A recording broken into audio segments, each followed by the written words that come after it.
The gate camera chimed once, soft, polite, like it didn't know what stood on the other side. I was barefoot on Italian marble, ocean breathing against the cliffs below my house, when I saw them on the monitor. My brother, older, thinner, his wife beside him. Sunglasses too large for a face that used to enjoy cruelty. 9 years.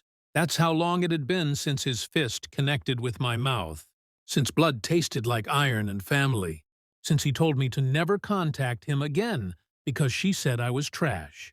I didn't move, didn't speak. I watched them argue silently through tinted glass while my phone vibrated in my hand. A message from an unknown number. "We're family. Open the gate." I smiled.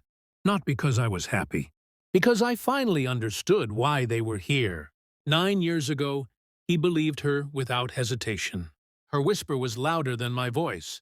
She said I wanted his life. His money, his wife. He punched first. Asked questions never. I remember the sound of my skull against concrete. I remember her watching, enjoying. I cut myself out of their world after that. Not dramatically, quietly. I changed numbers, cities, names on paperwork. I built something cold and high above the water where no one could reach me. And now they were here, with suitcases. The reveal didn't come all at once. It never does. It creeps. It leaks through cracks. Small things that don't make sense until they do. The timing. The desperation. The way her hand gripped his arm like a leash. Yesterday, she had called me trash again. Sent it from his phone. A test, a probe.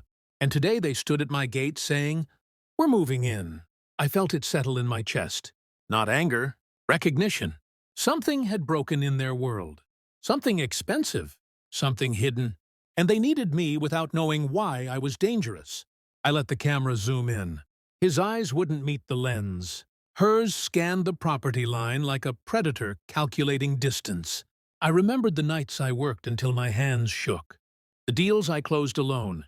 The silence I survived. And I remembered the email I received 3 weeks ago. Anonymous. Clinical. "You deserve to know the truth about your brother's marriage." No name, just attachments. I hadn't opened them yet. Not because I was afraid. Because I wanted the moment to be perfect. The ocean roared below, violent and endless. The gate remained locked. I typed one sentence back. "You shouldn't have come." Then I turned off the monitor. I opened the files that night.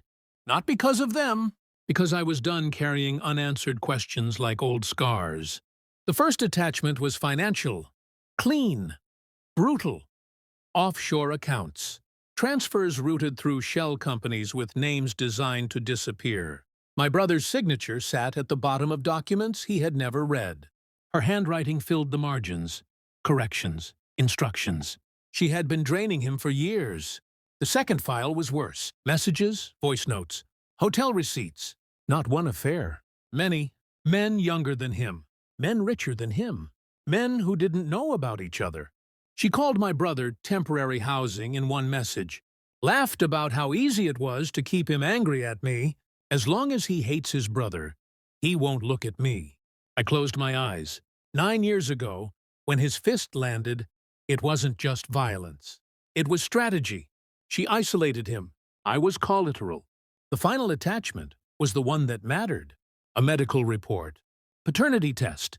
Their son wasn't his. I didn't feel shock, only a slow, precise calm. The kind surgeons have before the first cut. The next morning, I opened the gate. They didn't thank me. They never do. Inside, she walked like she already owned the place. Commented on the view.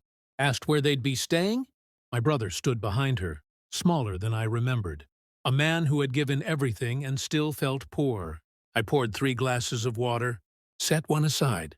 "I don't need one," she said. "I know," I replied.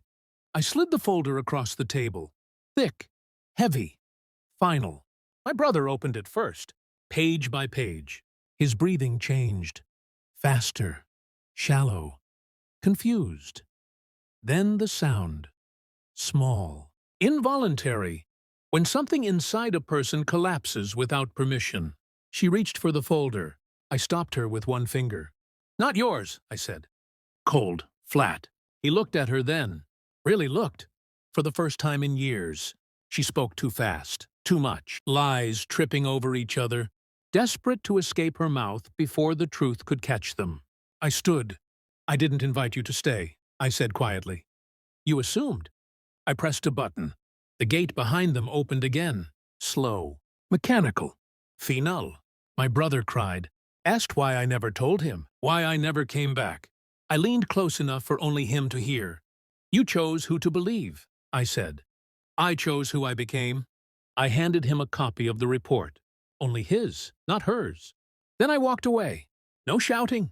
No forgiveness. No revenge that required raised voices. Just information. Truth is heavier than anger. It stays.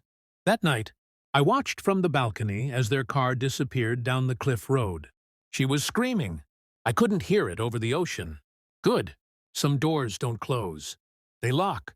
And some families end not with hatred, but with clarity.